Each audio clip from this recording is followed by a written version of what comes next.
This is South Korea's Special Forces team, and among all of them, the 709 was the hardest to join. In that group, there was a special promotion ceremony. A guy has a bloody fist. The ceremony was to fight until only one person was left standing, the purest combat for survival, but a body falls to the ground. And with that, this tradition was being banned because of one person. That's because all the members of that unit couldn't return to work. In total, it would take 448 weeks for everyone to recover. All this because of the appearance of one person. The guy with the psychopathic smile asks if anyone else wants to play. After this incident, everyone in the platoon wanted to leave, and the guy was forced to give up his position. His name was Kim Joo-hyuk, and that made him a legend. But that was how a special forces person was released into society. We see 3 years later, someone at work gets hit in the face with a paper ball. The boss asks if he thinks this is a hotel to be relaxing. He starts throwing more paper balls, saying it doesn't make sense for him to be sleeping during work hours. The guy, a bit embarrassed, apologizes until he realizes the paper balls were actually a bunch of tissues. The guy blows his nose again and tells him he's lazy,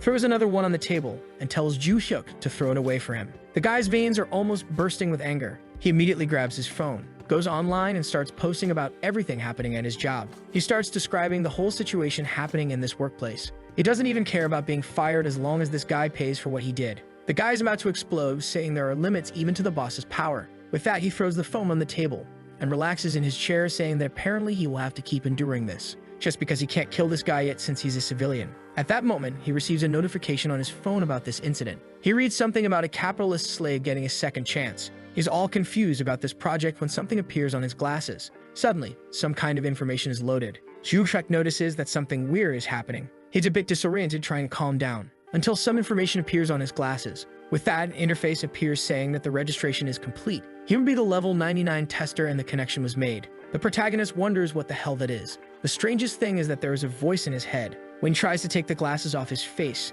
the thing is already connected with a line going into his head. The voice warns him to put the glasses back on in 1 minute or he will be electrocuted. And Joo-hyuk wonders how something like this could be happening. He knows it was the company that gave him these glasses, but it doesn't make any sense. At that moment, someone calls for him, startling him. Man really startled him as she asks if he's okay. All radiant, she says that our boy doesn't look very well. When he tries to explain about the glasses, the voice says he can't tell anyone. So he stands there, not knowing what to say. And he says that he is fine, actually nothing is wrong. She says it's good to know and asks if after work today, when someone interrupts them and questions what kind of atmosphere that is. He points out that if they are going out, they should invite him, because he knows a bar with a great vibe. He approaches the girl and says that our protagonist has a lot of work, so the two of them can go alone. While our boy is there dying of rage, the guy says it's his fault for being so incompetent. Joo-hyuk doesn't respond, and the guy keeps mocking, saying he doesn't even have the self-esteem to defend himself. With that, Subian says she will go back to her seat. Joo-hyuk is there, already wanting to kill this bastard, saying he's lucky they're at work, while the guy beside him says he doesn't understand why so many people like this loser. That's when the system loading is complete. He hears something about receiving a mission and gets confused. The system starts analyzing the people around him. While the analysis is being done on the guy, he asks if the protagonist isn't going to say anything. That's when he gets confused, and the guy asks what kind of expression that is. The first mission had been given. Boss Cho Joo-hong had been selected as a target, and the first mission was to make the guy stop swearing. The protagonist was still confused when the system said there would be a penalty if he didn't do it.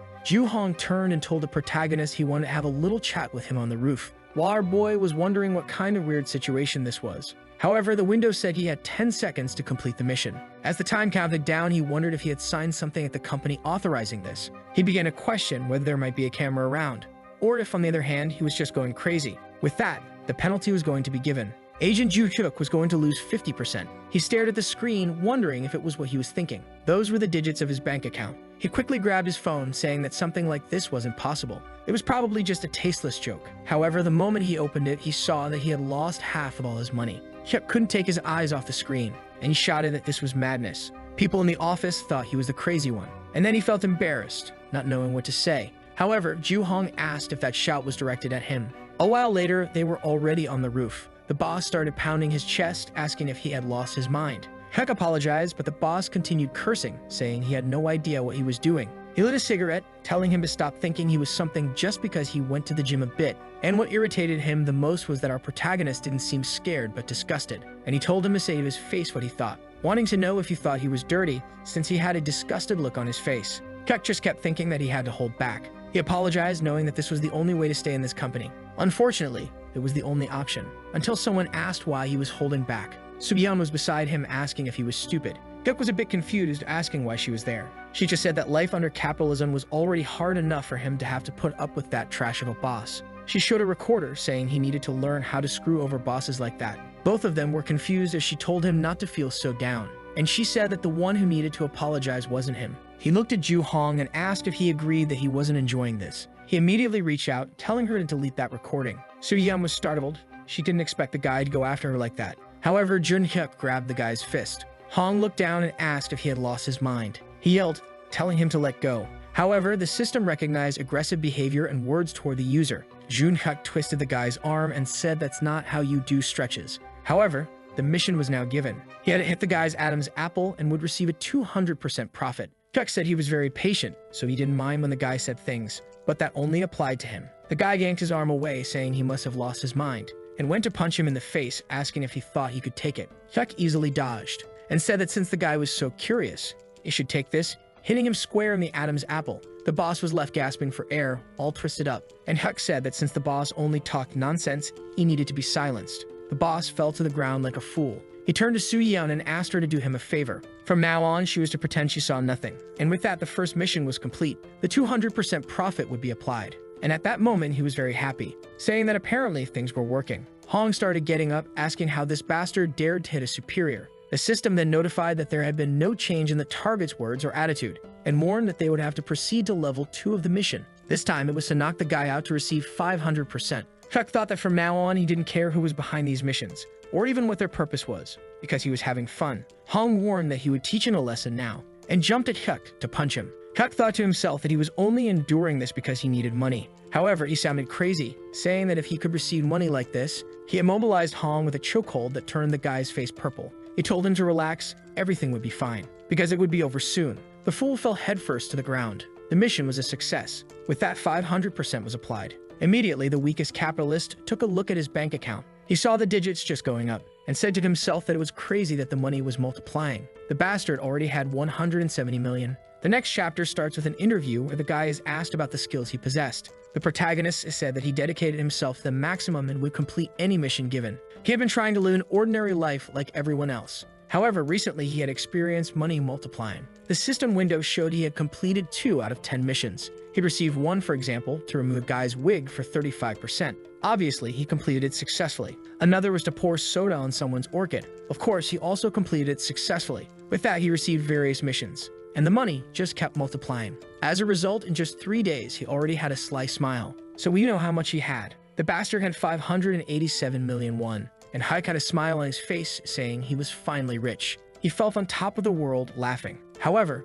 something unexpected happened. When he was up there, a drone approached. It dropped something in the air that landed in his hand, and with that, the system said he had passed the test. Hyuk was a bit confused, and inside the box was a loan ticket. He stared at it, and the system said he would have to proceed to the main mission. The goal was to gather 1 billion in 7 days, and if a participant couldn't do that, they couldn't continue advancing, and all the money would be reset. Now the poor guy was back in the office, desolate, wondering how he was going to gather 1 billion in 7 days. He also wanted to understand more about that loan ticket. On the back, it said he could get 100 million per use. To Hyuk, there was very little information and he had no idea how to proceed. First, he had to find out if those glasses were really made by the company. Seeing Hong, he knew he had the right person to ask. With a psychopathic smile, he called for the manager. The poor guy immediately felt a chill. As he thought about running away, Hyuk said he already knew he had heard him. The poor guy was there trembling, saying to himself that he was trying to avoid this guy as much as possible. But at that moment, our boy already approached and said he had a question. The guy was about to say something when he just covered his mouth and told him to answer the question quietly.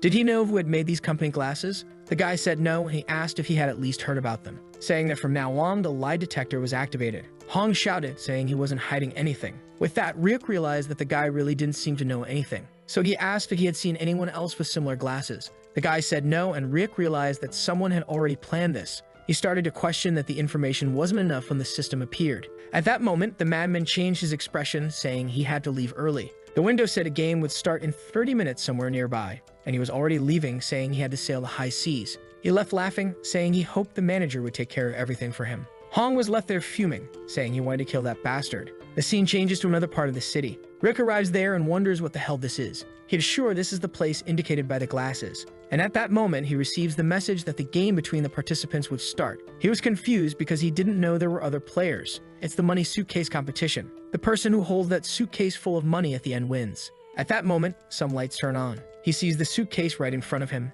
and he approaches, wondering if this is what they're talking about. He says to himself it would be stupid to have a suitcase full of money just sitting there. However, the thing is clearly stuffed with notes. The system warns that if someone steals the suitcase, he will lose the same amount of money from the bank, and the total time will be 10 minutes. Rick gets excited, saying he will earn 300 million just for holding it. The timer starts counting down, and he says he will defend this thing as if it were his life. However, at that moment, some honest citizens appear, telling him to drop the suitcase. One of them says he's not very smart for having help like that, and the blonde guy asks if it's really his first time in the game. Ryuk looks confused while the guys talk about not wanting to receive a death penalty. However, he's also crazy and tells the guys he has no intention but lets them try a bit. The madmen think they're dealing with some crazy bastard, which is true, I'm warning you. They ask if he doesn't understand the situation, and Ryuk asks what he doesn't understand. As far as he knows, it's just beating the three of them up. The guys start laughing, saying that money really drives people crazy. However, Rick just asks who they are and if they know who he is. Now the guys are closing in, tired of this bastard. One guy runs towards him,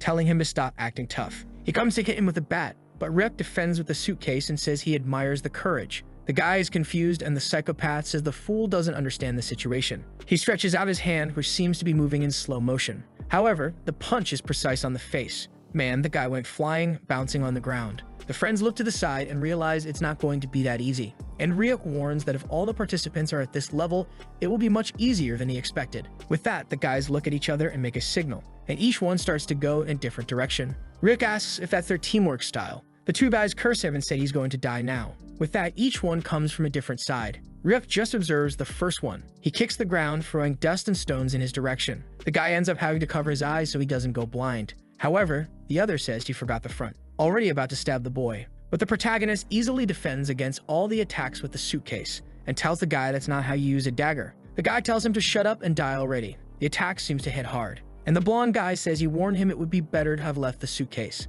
However, Rick had blocked the dagger with the suitcase handle, and told the guy he failed. With that, he broke the dagger using the suitcase. What is this? This guy is crazy. The guy is looking at the remaining piece of the blade when something is already coming at his head. The fool's spine was compressed, and with that, he passed out on the ground, and Ryuk said he warned him. A pat on the shoulder, saying he had to warn him. He was a veteran of the 709th Special Forces. That's when he remembered something. He turns to the guy and says he has a question to ask. The guy is still standing there, wiping his eye, and Ryuk says you better not attack. The guy curses him, asking what the hell he wants to say. Rick just wants to know who's running this game. The guy says he has no idea since he received that bracelet and then started participating. Rick realizes that not everyone has the glasses, so what's the difference? He turns and starts thinking about various alternatives while the guy in the background notices this distraction. He gets excited, thinking the guy is very stupid. However, at that moment, Rick appears, asking if he's thinking about stabbing him. The guy says no, he would never make such an attack. But Ryuk lands a punch on his chin, saying he, on the other hand, would. With that, the guy passed out on the ground, and Ryuk wonders why everyone is so weak.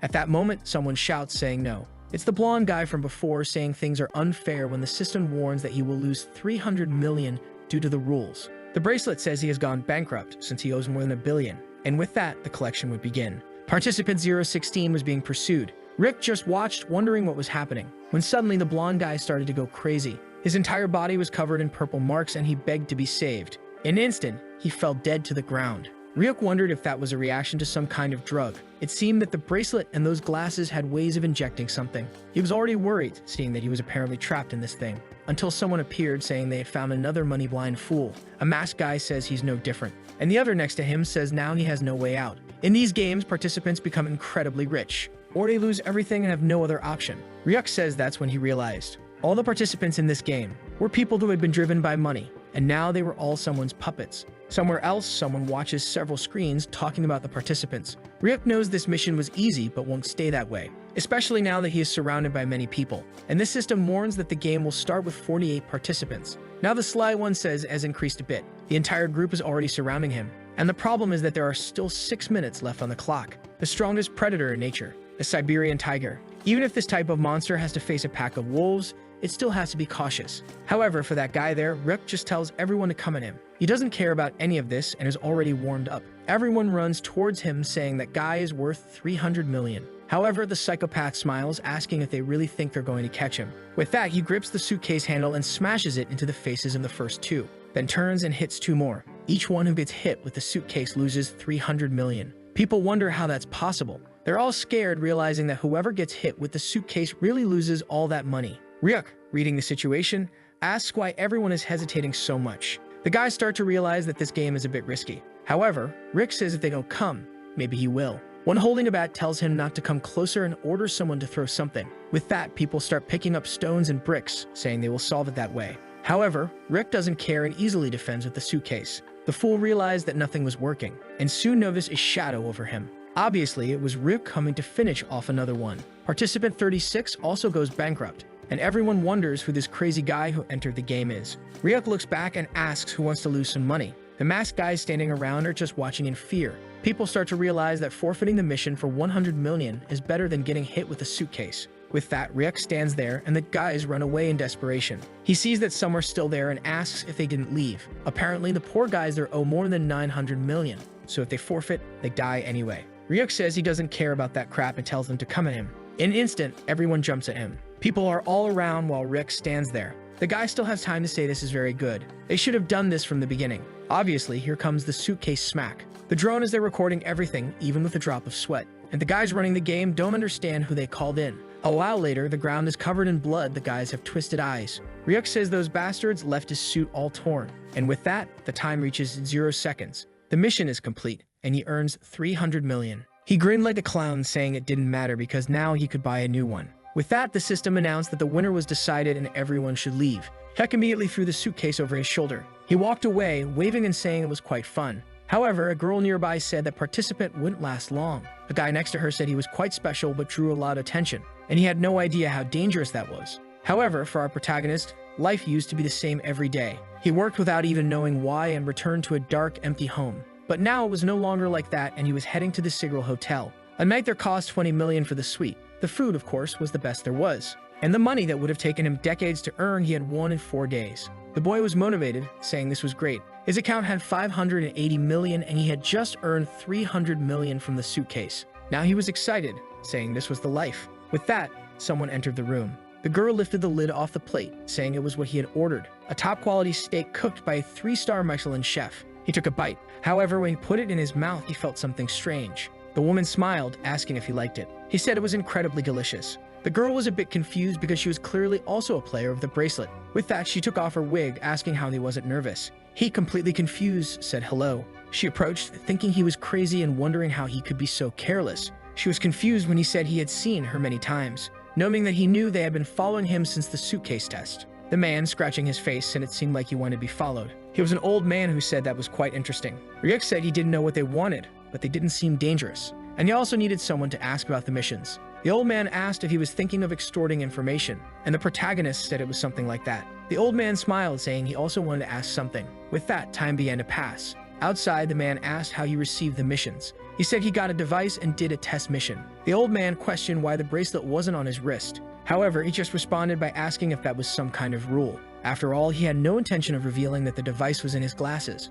The weird girl asked if it was on his heel, and if he was the type to use it that way. He ignored her and said he would ask a question. He wanted to know how to remove the thing. The old man asked him what the price of freedom was. This left Ryuk a bit confused, and the man said 2 billion. That's the amount they charge to be free of the item. Until he pays 2 billion, the device will never deactivate. Ryuk asked if these people were the game operators, and the man agreed. The people who created this hell were the ones who dominated the deep web. It seemed they had tens of billions of dollars gained illicitly, and that's how they created this hell for the participants. Most end up in debt and taking out a lot of loans. But in the end, no one knows where they are taken. The only thing is that no one ever returns. Ryuk asked why the old man was revealing all this. The man said it was because he wanted to find out what kind of person he was. He wanted to know if freedom or money was more important to Ryuk. The boy said that was very obvious. He could buy freedom with 10 billion. The old man said in that case, money seemed more important to him, and asked if he was confident he could win in any mission. If that were the case, they should play a simple game. A message appeared saying that 002 was requesting a private game. He had the option to accept and ask if it was some kind of test. He immediately accepted, saying he wasn't the type to refuse. With that, the system told him to confirm the opponent's information, and he wondered what the hell that was. The old man asked why he wasn't reacting. Did he see something? The bastard Gu Wunmo was ranked 3, with 14 wins and 1 loss. and had a total of 4.8 billion. The system notified that the mission would start and he couldn't back out. The old man just wanted to know what kind of game it was because he was anxious. Our boy told him to wait a second. However, the man said it was too late and the roulette would start. With that, a random one-on-one game was chosen, and it was a simple game of double dice. Basically, whoever has the dice with the highest sides wins in the end. If no side matches the other, the points on the highest side count. And if a pair is formed, the sides multiply. However, if someone rolls 1 and 6, they win instantly. With that, someone opened the suitcase, announcing that each chip is worth 10 million, and they will play according to Rick's money since he has less. The old man says he likes a simple game. However, Rick asks if this is just a game of luck. The old man says yes, but asks if the boy is lucky because he seems very confident. Rick gives a little smile. In reality, he is screaming with rage inside. His life had always been unlucky. In school, he never got a question right when guessing. He also never won anything in the lottery. In this life, luck never benefited him. However, then he says to wait a second. He made 880 million in 3 days, so maybe his current luck wasn't so bad. The old man asks if he is ready. Rex slaps his hand on the table and shouts, throwing the dice, saying to start already. With that, the dice landed on 1. They already saw that in the first round he wasn't doing well. Desperate, he looks at what the old man rolled. The old man says he didn't have much luck either, rolling a 2. Our boy gets excited, thinking now it all depends on the black die. The old man says he will bet 100 million to reveal the black die. Rick realizes the guy isn't going easy since he doesn't have as much money as the old man, especially considering he would lose everything if he failed in this game. However, sweating, he says he wants to see what the old man has. The girl says she will reveal the dice. The old man's die is a 3. So in this round, he had a total of 3 points. Ryuk gets excited. He only needs a 4, a 5, or a 6. She slowly lifts the cup, revealing that the number 2 die was another 1. The poor guy is desperate. In a minute, he lost his 100 million. The old man says he is a lucky boy and got a pair in the first round. However, Rick says that now that he has used up his luck, the rest will be his victory. But you can imagine what happened. The guy won 9 to 3, then 5 to 4, then 16 to 6. The boy's hand was already trembling. About 500 million had evaporated. His soul left his body, and the girl said they would start the last round. Our boy threw the first die, and the guy rolled his with a 1 and 6. Now he was confident since he finally had a good advantage. He said 300 million. The old man said he would bet everything, saying he would give him a chance to get it all back. Ryuk was confused, wondering if the old man had lost his mind. Why was the guy so confident in getting 1 and 6? He had already checked that there was nothing wrong with the game. Thinking it was impossible to manipulate this, he accepted. With that, the girl said the dice would be revealed. And Ryuk thought if he knew what kind of person this old man was, he would never have accepted this game. This guy was a legendary gambler, and in the end, he was just another victim. With that, player number 1 rolled a 6, becoming the automatic winner. All the fortune Ryuk had made evaporated. The old man immediately stood up, saying it was fun and he wanted to see him again. The poor guy was soulless when the card fell in front of him, and the old man said to just send a message. The next day, at dinner time, our boy was back at the company meeting with the boss, giving a speech. Everyone clinked their beers in celebration, and Han looked to the side and saw something strange. Ryuk was drinking beer with a straw, fuming with rage. The friends next to him had no idea why he was acting like that. He wanted to ask, but he also wasn't keen on interacting with that lunatic. Because of that, he quietly drank his beer. At that moment, someone approached and asked what his name was, saying that for a company dinner, he didn't seem very happy. It was President Baek who asked if he had any problems at work. The two stared at each other like fools, and with that, he went back to sipping his drink with a desolate face. Hong asked if that bastard had lost his mind ignoring the president like that. Immediately stood up, trying to give explanations about his friend. The president said it was okay. Sometimes a guy had a problem and didn't want to talk about it there. Put his hand on the protagonist's shoulder and asked if he wanted to talk outside. People were talking about how Kip was acting very strange today. A friend said he must have lost money in an investment while Suyeon just watched. She asked if he would be okay since the president hadn't drunk much. The other girls said the president was a very kind person when he wasn't drunk. The bastard's nickname was the Smiling Buddha, and he already called the protagonist a bastard, telling him to explain himself. Grabbing him by the tie, he warned that as an employee, he should be having a lot of fun. He started dancing in front of him, saying he didn't understand what was wrong with this kid's generation, warning that trash like him could be replaced at any moment. However, Cut was just thinking about the 880 million he would take decades to earn in this place. Why would he keep working for these bastards to earn money? Until the boss slapped him in the face, asking if he wasn't listening. The guy warned he would give him 100,000 for each slap as a kind of mental education. Cuck stood there thinking that if this guy touched him one more time, he would lose his arm, until the mission appeared. And with that, he had to change his mindset. He took another slap. The old man thanked him, saying he was very polite. At that moment, Huck changed his expression, saying that indeed these slaps taught many valuable lessons. He said that today he realized it was an incredible honor to work alongside such a promising boss. He grabbed his hand and asked if he could share more of his teachings. Bake started smiling, saying he was a cute bastard, saying that now, yes, he saw the boy's spirit. With that, he said they had to go back to that bar, and he would serve a beer, and they would become friends. With that, Huck thought, of course, he would do that, because the mission was to kidnap the president to earn 500%. And obviously, this operation had already begun. In the next scene, the boss is waking up and seeing a shoe. He is still very drunk and doesn't know what is happening. When he sees the protagonist, he asks, "What the hell is this?" However, Huck just says that he has been kidnapped. The mission is to keep this guy in this location for 24 hours, and there are still 16 left. The boss asks if he is joking, but Huck just asks if he doesn't remember, explaining that when they were returning, the boss said he wanted to keep drinking. That's why he brought the boss here, to stop him from embarrassing himself in the street. The boss tells him to untie him and give back his phone. Huck says that while he was sleeping, he took a look and found some strange things. Buck starts losing his mind. He yells at him, calling him trash and asking if he's not going to untie him, asking if he forgot he could go to jail for this. Huck warns that the boss doesn't understand the situation, shows on the phone several photos the boss took secretly, and says he is a perverted son of a bitch. The protagonist also says he knows these recordings were made in the bathroom, so there must be a camera installed,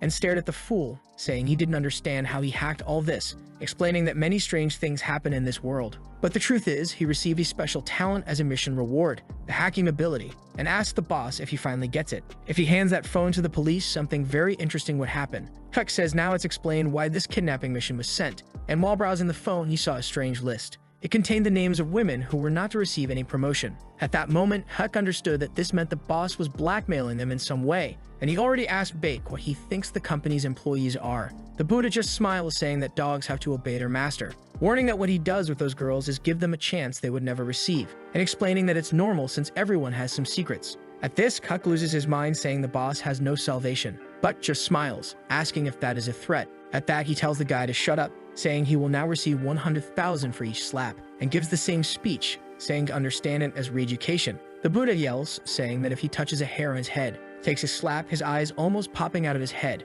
The fool even falls face first to the ground. Huck warns that just because he has some money, he can't act like this. He puts the guy back on his feet, who asks what he wants. Huck explains that living a normal life where you earn money and try to be happy is also difficult. However, it becomes even more difficult when you have a trash boss like him. Gives another slap, asking if he enjoys making others' lives miserable. The Buddha continues wanting to know what the protagonist wants. Huck says he wants him to understand what injustice means. The boss trembles at that moment. When he goes to say he was wrong, someone appears from behind saying they found him. Two other players say maybe they can save that person, and the Buddha starts screaming, saying that bastard kidnapped him. The guys tell the old man to relax, that they will solve this quickly. They receive the system mission to save this guy for 200 million, and they apologize to the protagonist, saying unfortunately, they will have to do this. Huck says it's okay, he understands, and the guys are confused, asking if this guy is crazy. Just as he was about to say something, 2 feet came flying at him. He took a flying kick that sent him into the wall. The poor friend didn't even understand what happened, and Huck was already coming for him too.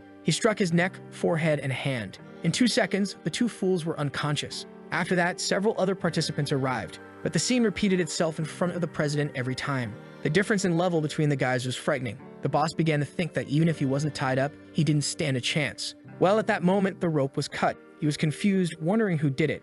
It was Huck, who apparently wanted to toy with him. The boss fell to the ground, and Huck said he seemed bored. He then asked why they didn't negotiate the salary. He wanted to earn 5 times what he was currently getting and also worth a minimum. And obviously, the most important thing from now on, President Bake would be his dog. Until he had the chance to become human again, he hoped Buck would do well. The scene changes to a prison. Someone knocks on the door, call in for number 3270, saying he will have to endure there for 1 more day since soon he will be free to do whatever he wants. This guard had received the mission to let an extremely dangerous criminal escape. The healthy-looking guy is headbutting the wall, and the system warns that when he manages to escape, the punishment game will begin. The next day at the protagonist's company, Han was arriving and saw a bunch of people gathered. He asked what was going on, and someone told him to take a look. That's when he got confused. Huck was there in a suit on the throne saying good morning to everyone, and Han found out that the damn Huck had received a special position. Now he knows things won't be easy for him. Huck says he is eager to work a lot with his friends. Sometime later, he says that putting everything aside, the way he makes money has completely changed because of those glasses. He has already managed to earn and lose more money than he would have in his entire life. Through the mission, he received that loan ticket again, and with it, he received another 500 million in the account. The problem is that there is a reason why he is not happy at all. The mission to make 1 billion will end in 1 day and 4 hours, and when that happens, all the money will be reset. He is seething with anger, saying there is no way he will go back to being poor. He bangs on the table, saying he doesn't care. Whatever the mission will be, he wants it to appear so he can solve it. Back at that prison, one of the guards talks about an escort that is being made. 10 prisoners under special supervision are being taken. The guy in the octagon says there is nothing wrong and no need to worry. However, in reality, he has already killed the real driver. With that, he says it's time to continue. He goes to the back of the bus to open something. There are all the prisoners who are being transported. He just throws a bunch of keys to the first one, tells him to try to escape or do whatever he wants. However, he warns that they can't escape the game no matter what they try. When everything starts, the hackers will take control of the police, and then everyone should run as far as possible. The prisoners are all confused about this hacker and game business, but the guy just warns that for convicts like them, no matter where they go, they will never escape. The mission this guy received is to hunt down a bunch of fugitives, which is why he's releasing everyone. These were men desperate for freedom, people who were desperate for money. The question is, which type of person would be more dangerous? A guy who looks like an albino Thanos is prisoner 3270, and the hunting mission for him pays 500 million. Everyone stares into the back, asking what they will do now. The guy asks if they remember where they buried the money, and they say yes. The bald guy tells them to retrieve it, and they have to flee Korea as fast as possible. What they don't know is that there is a drone following the bus the whole time. Looking at the clock, someone wonders where these bastards think they are going. Other players who also received the mission to hunt the prisoners are watching. 4 hours after the punishment game started, the harpoon guy yells at someone to stop. He fires his weapon, hitting a fool in the thigh. The guy falls to the ground and he starts pulling, saying that a prisoner like him needs to learn to live a more honest life. A friend puts a hand on his shoulder, saying it's true, and they will earn a lot of money. Actually, it was the crazy guy holding his friend's arm, questioning why so many people had the same watch. This was prisoner 2804 with a 300 million reward. The harpoon guy got startled and the prisoner asked who they were. Already pulling the force, he warned that the guy would have to answer. The cut went clean through and another arm flew off. Sometime later, this guy passed the information about these people to 3804. Looking at the fallen body, he wondered how many had arrived, but he put his hand on his head and said it didn't matter. And it was then that the player realized. The ones being hunted were the participants. With that, the poor guy fell lifeless to the ground. The bald guy said he hadn't had so much fun in a long time, but he told his friends it was time to finish this. They needed to bury these guys, get the money, and get out of there. The strong guy said those bastards weren't gang members. It seemed the information about the escaped prisoners appeared on their watches. When the guy mentioned there was a bounty on their heads, the bald guy got excited. He asked his timid friend how much it was worth. The guy said 500 million. With that, he punched the air, saying his dream had finally come true. But the friend wondered if the guy was trying to show he was a big idiot. He then asked the strong guy how much money they had already found. The guy explained they had found 3 sets of 500 million and were still missing 3 more. The guy smiled, saying the bastard really profited a lot. If he could take advantage of this dumb monster, he would make about 3 billion. He started laughing with the madmen, saying it was a new beginning. While someone watched from afar, wondering why they were dancing. Another seemed to be digging up money. Seeing the bodies, he knew it was much more dangerous than he had imagined. 2 other players decided they had to do it since they had come a long way. The guys told each other that adding up the buried money, they would make a lot. But one of them questioned whether it was right to treat humans as if they were game animals. The guy grabbed him by the collar and asked if he hadn't seen their criminal records. Those bastards weren't humans, they were heads worth 500 to 300 million. He told the guy to focus and stick to the plan. With a ballista in hand, the guy said it would be easy to solve this from a distance. All they needed was to wear the guys out if they tried to run. At that moment, someone appeared, saying he couldn't let that happen. The guy was startled, asking what the hell that was. Someone said they didn't need to be so on guard. It was Hyuk, saying he was just a simple office worker. The guy was confused about this crazy guy who appeared out of nowhere. But clearly, that crazy guy didn't seem to have come from a company. Hyuk just said he had a very good plan. Were they interested in hearing about it? Everyone was silent, staring at each other. One of them said he had no idea who this bastard with this crappy plan was. Hyuk was just smiling. But the guy already aimed the ballista, asking if he thought they would be bait for him. He warned that if he didn't disappear by the count of 3, he would shoot. While the guy counted, Hyuk said it was the best plan of all.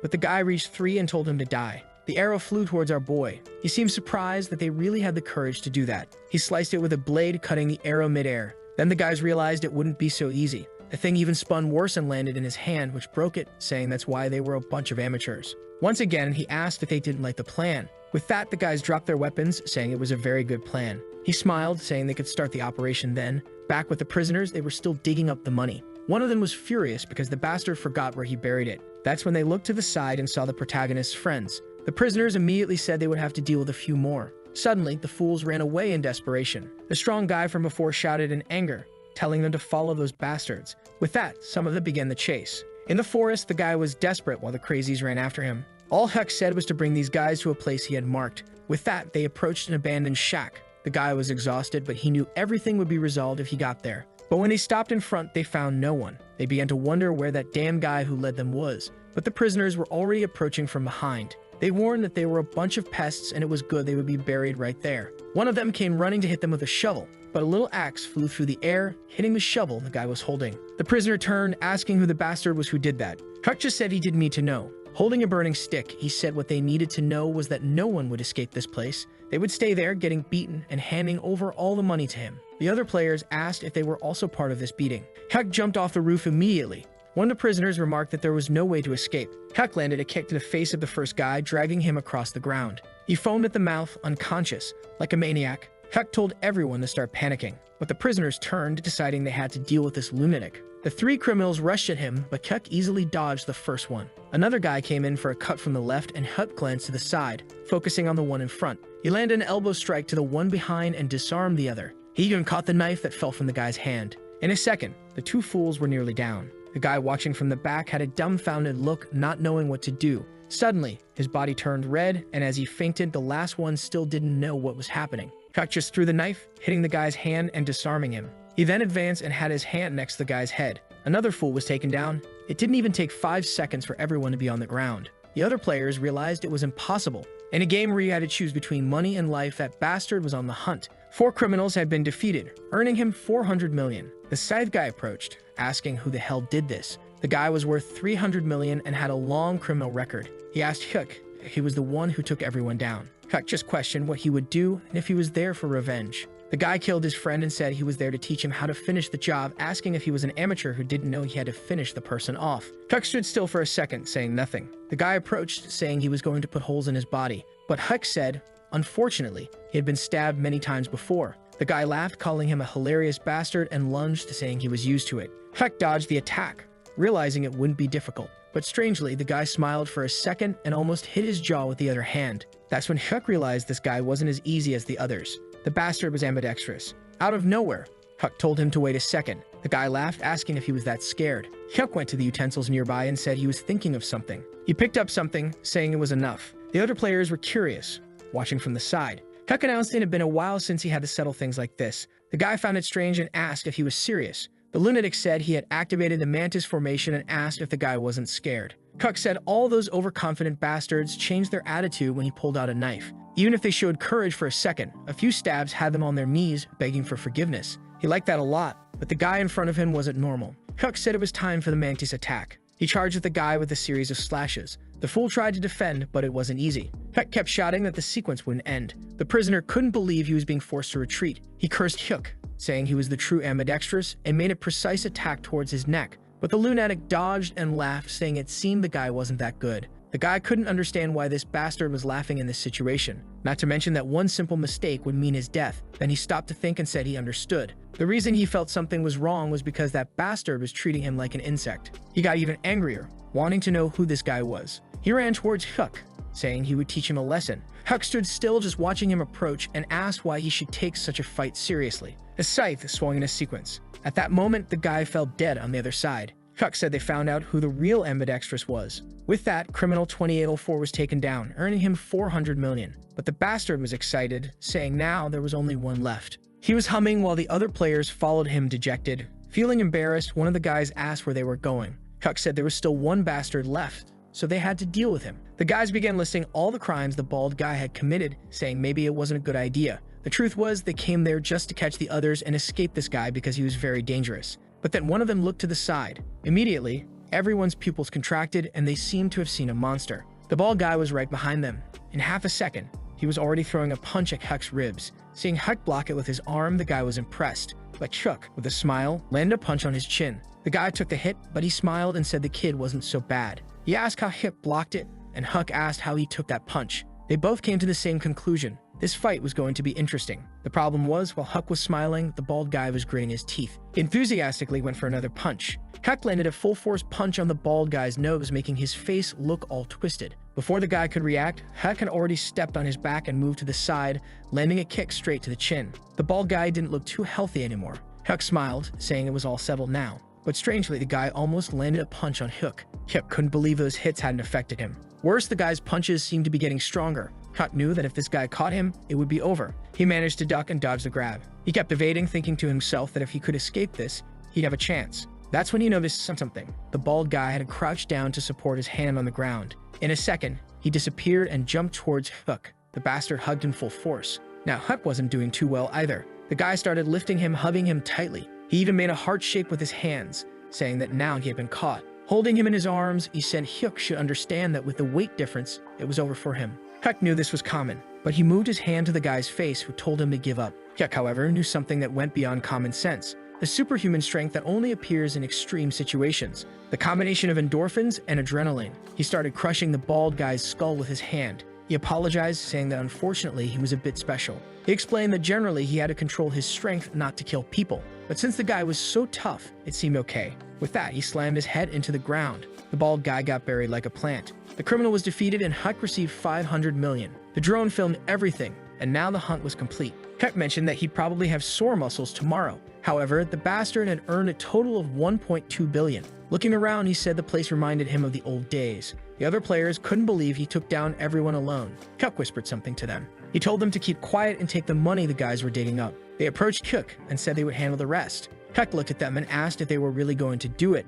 The guys obviously hesitated for a second. As Hyuk was about to say it was fine, something hit his neck. He realized immediately it was a tranquilizer dart. The other players also got hit by the same attack. Hyuk was still standing, but the other three collapsed immediately. He used his analysis ability to understand what was happening. Someone approached. A masked guy asked how Hyuk was still standing after being hit by that. Hyuk tried to gather information, but access was denied. He asked who the hell that guy was. Two chain people approached, and the guy told him to wait a bit. Hyuk saw an entire group approaching as he was about to lose consciousness. His body fell to the ground. The masked guy said he was looking for